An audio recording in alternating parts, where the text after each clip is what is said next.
Usually when we think about a steering wheel, we expect the vehicle to just go exactly where we point it. Like No. you turn left, the tires turn left. Yeah, it's direct, it's mechanical, and, well, totally predictable. Exactly.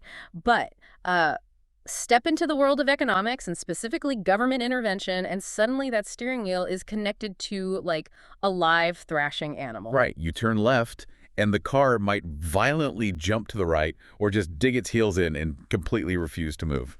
Welcome to another deep dive. Today, we are looking at how governments try to steer the market using taxes and subsidies. And I want to be super clear with you, the listener, right out of the gate. Yes, the impartiality disclaimer. Very important today. Absolutely. We are looking at this strictly through the lens of economics and data. We are leaving the politics entirely at the door.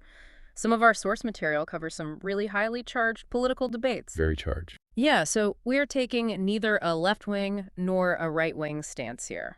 Our only goal is to impartially report on the facts, the economic theories, and the arguments contained in these sources.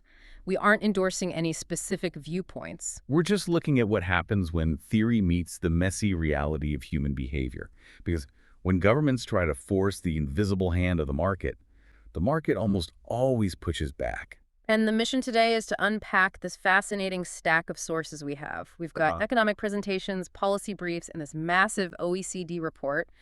And we've got a wild ride ahead of us. Oh, definitely. We're starting with how the economic theory of taxes somehow led to literally dozens of firebombings in Australia. Which is just a crazy story. Truly. Then we're looking at a fierce class warfare debate over taxing private schools in the UK. And finally, we'll see how massive, well-intentioned green subsidies ended up handing one country a near monopoly on the sun. To really understand how governments try to steer behavior, you kind of have to start with the stick, the indirect tax. Right. So indirect taxes. This Yeah. is when the government inserts itself directly into a transaction. You're buying something, and the government is essentially saying, we are going to artificially raise the price of this good to discourage you from buying it. Exactly. The tax is shared by consumers and producers, but it's paid to the government by the producers. And the bluntest instrument in that toolbox is the specific tax. Or you might know it as an excise tax. Then this isn't a percentage, right? No, not a percentage. The government just slaps a flat, fixed currency amount onto every single unit sold. Yeah. $10 a pack. It doesn't matter if the producer figures out a way to make the product cheaper, that tax remains a heavy, fixed anchor. Which brings us to this incredible real-world example in our sources, Mm-hmm. Australia's ongoing battle with tobacco. Right. And look, the policy goal here is undeniably noble. The government wants to reduce the number of daily smokers to below 10% of the population by 2025 and below 5% by 2030. So they are relying really heavily on a specific tax, a sin tax, basically, to just price the habit completely out of existence. And if you look at the historical data, you can completely see why policymakers love this tool. I mean, it looks incredibly effective on paper. Oh, the early numbers are fantastic. Yeah. The rate of daily smokers aged over 15 in Australia, it dropped from over 24% in 1991 to just over 11% in 2019. But we have to look at the financial mechanism that achieved that drop. Because here is the aha moment. We need to talk about price elasticity of demand, or PED. Right, because we aren't talking about luxury watches here. We're talking about nicotine. Exactly. Nicotine is highly addictive. So the demand is incredibly inelastic.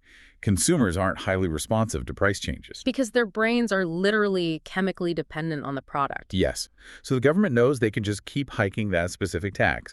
And the tobacco companies, well, they aren't going to eat that cost. No way. They will pass almost 100% of that tax burden directly onto the addicted consumer. The consumer just bears the burden and keeps paying. And the burden has become staggering for Australians. The sources detail how the cost of a pack of 25 or 30 cigarettes went from just a few dollars in the early 90s to well over $40 today. $40 for a pack. It's wild. And the policy briefs outline plans for compounding 5% annual rises on top of that. And this is exactly where the economic steering wheel just disconnects from the tires. Yeah. Policymakers assume they can just keep turning that wheel, just keep raising the tax, collecting massive revenues, and slowly squeezing out those last few smokers. But clearly there's a breaking point. I mean, people can't just absorb $40 or $50 a pack forever, no matter how inelastic their demand is. Eventually, you don't just reduce consumption. You fracture the market itself. Okay, let's unpack this. Because I like to think of it like squeezing a balloon. You squeeze the legal regulated market hard enough, and an illegal violent market violently pops out the other side. That's a perfect analogy. That is the unintended consequence. By 2024, our sources note that these highly restrictive policies didn't just stop people from smoking. They fueled a lucrative black market run by organized crime. Because when you push the legal price of a highly demanded good that far above the actual cost to make it, you create an irresistible profit margin. Exactly. Anyone willing to operate outside the law stands to make a fortune. And we aren't just talking about teenagers selling loose cigarettes behind a gas station. No, no. We're talking about sophisticated, established syndicates. They bypass customs with massive illegal imports, or they source from unregulated, illicit domestic tobacco crops. I think they call it chop-chop in Australia. Chop, yeah. And they can sell a pack for half the price of the legal taxed market and still make astronomical profits. And because they operate entirely outside the legal system, they don't exactly have courts to settle their business disputes, do they? No, they use violence. Yeah. The data from Victoria is just chilling.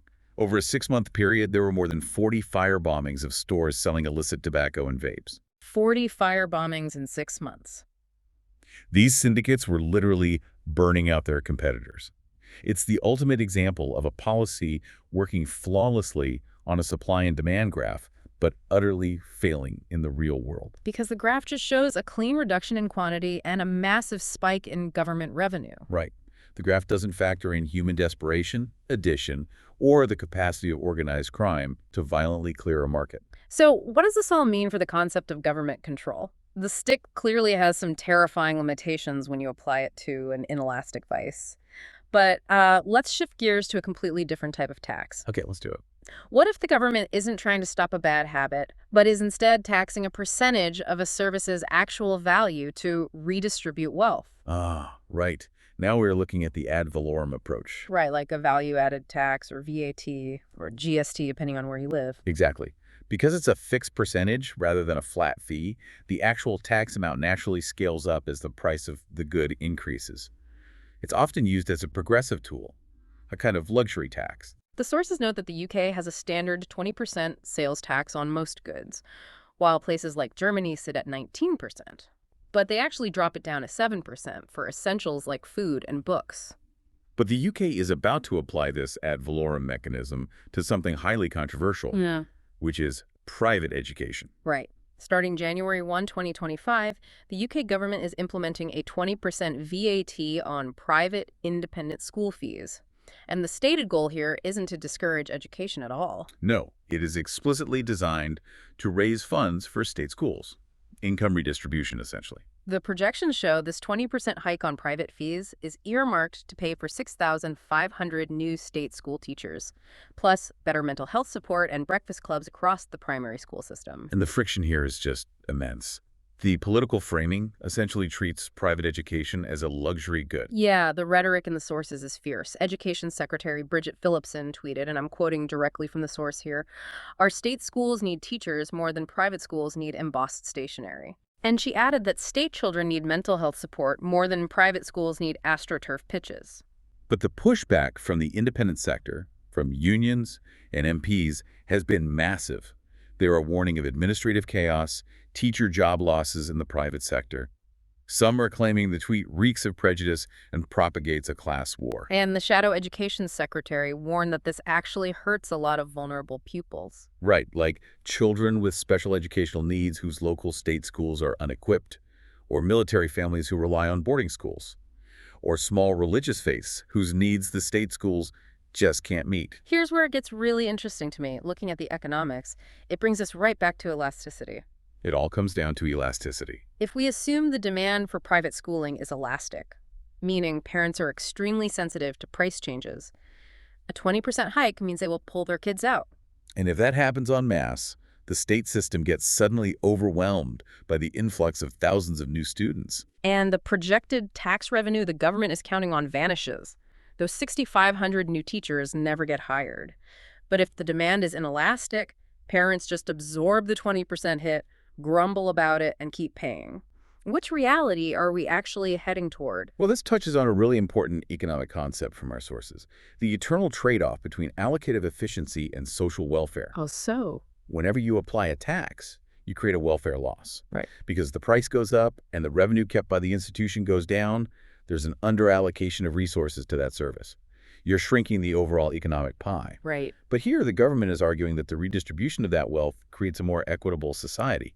You accept a smaller overall pie in exchange for dividing the remaining slices more evenly. Wow. Okay, so if taxing a good to death creates a violent black market and taxing a service to redistribute wealth creates immense sector friction and potential welfare loss, you'd think the opposite approach would be the perfect solution. Throwing money at the problem.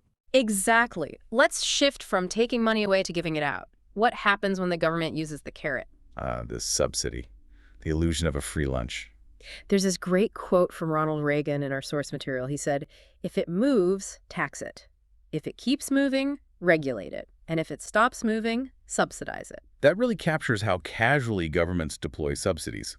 Let's define it, though. A subsidy is a direct cash payment from the government to producers. The goal being to artificially lower the producer's costs. Right, lower their costs, which lowers the final price for consumers and encourages the mass production of something society deems beneficial, like education or exports or solar panels. And on the surface, it looks amazing. Consumers get cheap goods, producers make more money. It's a win-win. But there's a catch, right? There is always a catch.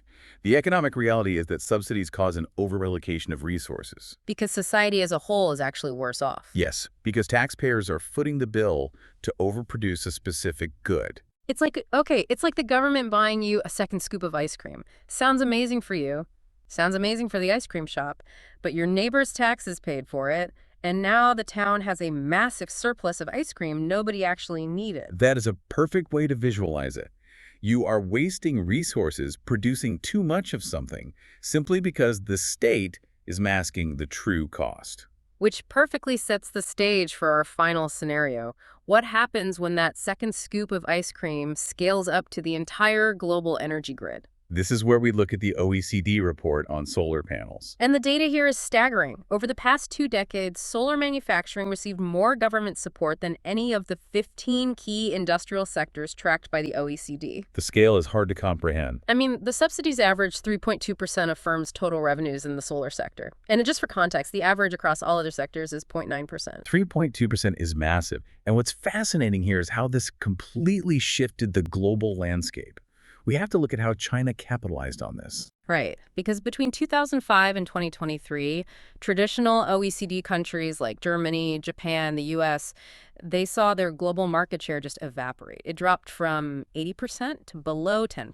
And meanwhile, China's share of global module shipments rocketed to over 90%. But wait, let me play devil's advocate for a second. We're talking about green energy. Solar panels are cheaper than ever. That's great for the climate, right? So what's the unintended consequence here? The paradox is in the pricing. Prices have actually fallen below break-even levels for Chinese producers. Wait, below break-even, they're actively losing money on the panels they make. Yes. It's not just brilliant innovation or economies of scale, it's subsidy-fueled overcapacity. The state provides cheap land, zero-interest loans, and massive cash infusions. They are building factories the market doesn't actually need yet. So they are intentionally running at a catastrophic loss just to starve out the global competition. Exactly. The subsidies distorted the market so much that it forced higher-cost, unsubsidized OECD competitors to downsize or just exit the market entirely. They couldn't survive competing against firms whose massive losses were continuously erased by the state. And that leads to a terrifying structural imbalance. The world now relies on a highly concentrated supply chain.